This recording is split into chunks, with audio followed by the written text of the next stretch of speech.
ఓం నమో వెంకటేశయ్య. మొన్న జరిగినటువంటి మా టీటీడీ ఉద్యోగి బాలాజీ పైన జరిగిన సంఘటన టీటీడీ ఉద్యోగులందరినీ చాలా బాధించింది. అహర్నిశలు రాత్రనక పగనలక శ్రీవారి సేవలో భక్తుల సేవలో నిరంతరం తిండి తిప్పలు మాని కుటుంబం సైతము ఆరోగ్యం సైతం లెక్క చేయకుండా 24/7 విధులు నిర్వహిస్తున్నటువంటి మా టీటీడీ ఉద్యోగస్తుల్ని గౌరవ స్థానంలో ఉన్నటువంటి ఒక బోర్డు మెంబరు థర్డ్ క్లాస్ నా కొడక అది ఇది అని వాళ్ళ కుటుంబ సభ్యుల్ని దూషించడం నిజంగా మా ఉద్యోగస్తులందరినీ కలచివేసింది. ఇటువంటి సంఘటనలు ఈ 2-3 నెలల్లో చాలా జరుగుతూ ఉన్నాయి. ఉద్యోగస్తులందరూ కూడా అయోమయ పరిస్థితిలో ఉన్నారు. ఉద్యోగస్తులు భక్తులకి సేవ చేయాలా లేకపోతే వచ్చిన బోర్డు మెంబర్లకి సేవ చేయాలా అనే అయోమయ పరిస్థితిలో ఈరోజు ఉన్నారు. మొన్న వరాహస్వామి గుడిలో ఒక ఉద్యోగి బీగాలు పుష్కరంలోకి ఓపెన్ చేయలేదని ఒక బోర్డు మెంబర్కి అతన్ని సస్పెండ్ చేయడం, అలాగే పడికావల్లో ఇంకొక విఐపికి తాళాలు ఓపెన్ చేయలేదని ఒక సూపరింటెండెంట్ని ఒక అటెండర్ని ట్రాన్స్ఫర్ చేయడం, నిన్న బాలాజీ అనే ఒక ఉద్యోగిని ఆలయ మహాద్వారం వద్ద ఒక బోర్డు మెంబరు గౌరవ స్థానంలో ఉన్నటువంటి బోర్డు మెంబర్ దూషించడం, ఇవన్నీ చూస్తూ ఉంటే చాలా బాధాకరమైన వాతావరణం టీటీడీ ఉద్యోగస్తుల్లో ఉంది. కాబట్టి రాష్ట్ర ప్రభుత్వాన్ని మేము ఒకటే డిమాండ్ చేస్తాం, మీరు నియమిస్తారు, ప్రభుత్వము ఒక బోర్డు మెంబర్ని ఎందుకు నియమిస్తుంది? వాళ్ళు ఒక డివోటీ, వాళ్ళకి ఒక డిగ్నిటీ ఉంటుంది, ఒక డీసెన్సీ ఉంటుంది. వీళ్ళు వస్తే టీటీడీ ప్రతిష్టను భక్తులకు సేవలు మెరుగైన సేవలు చేస్తారనే ఉద్దేశంతో మిమ్మల్ని బోర్డు మెంబర్లుగా ఇక్కడ నియమిస్తే మీరు ఇక్కడ వచ్చి అధికార దాహంతో అహంకారంతో ఇక్కడ పనిచేస్తున్నటువంటి టీటీడీ ఉద్యోగస్తుల్ని థర్డ్ క్లాస్ నా కొడక ఆ కొడక ఈ కొడక అనే అబ్యూజ్డ్ లాంగ్వేజ్ వాడడం ఎంతవరకు న్యాయం అని చెప్పి మేము డిమాండ్ చేస్తున్నాం. ఈరోజు టీటీడీ ఉద్యోగ సంఘ నాయకులందరూ ఏకతాటిపైకి వచ్చాం.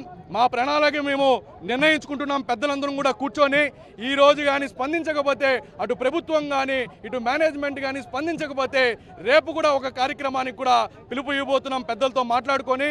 కాబట్టి ప్రభుత్వం వెంటనే స్పందించాలి. నరేష్ కుమార్ అనే బోర్డు మెంబర్ని రద్దు చేయాలి. అలాగే నరేష్ కుమార్ బోర్డు మెంబరు బాలాజీకి వాళ్ళ కుటుంబ సభ్యులకి టీటీడీ ఉద్యోగస్తులకి బహిరంగ క్షమాపణ చెప్పాలి, లేదంటే మా ఉద్యమం ఉధృత స్థాయిలో కొనసాగుతుందని చెప్పి డిమాండ్ చేస్తూ ఉన్నాం. ఓం నమో వెంకటేశాయ. ఈరోజు తిరుమల తిరుపతి దేవస్థానం ప్రపంచంలోనే ఆధ్యాత్మిక క్షేత్రం, ప్రపంచంలో గొప్ప సంస్థగా ఉండేటటువంటి ఈ ధర్మ సంస్థలో ఒక బోర్డు మెంబర్ అనేటటువంటి ఒక పదవి తీసుకొని సోషల్ మీడియాలో మీ మీడియాలో అంతా చూశారు. అతని డబ్బు అతని అధికారం మొత్తం కూడా దర్పాన్ని చూపించడం అనేది చాలా దౌర్భాగ్యమైన విషయం. మీరు ఆ విధంగా గవర్నమెంట్ మిమ్మల్ని నియమించింది ఇక్కడ పాలక మండలి వ్యవస్థ మీరు పరిపాలన చేయడానికి తప్ప మీ యొక్క అధికార డబ్బు మదాన్ని చూపెట్టడానికి కాదనేది ఈ సందర్భంగా గుర్తు చేస్తూ ఉన్నాం.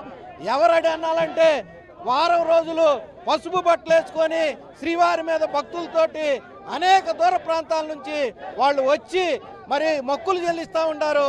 వాళ్ళకి అభ్యంతరకరంగా ఉంటే వాళ్ళు బాధపడాలి తప్ప మీలాంటి వాళ్ళకి మొత్తం సకలం 2 నిమిషాల్లో జరిగేటటువంటి మీకే అంత మరి నిర్లక్ష్యంగా వ్యవహరించారంటే ఇది దౌర్భాగ్యమైనటువంటి విషయం.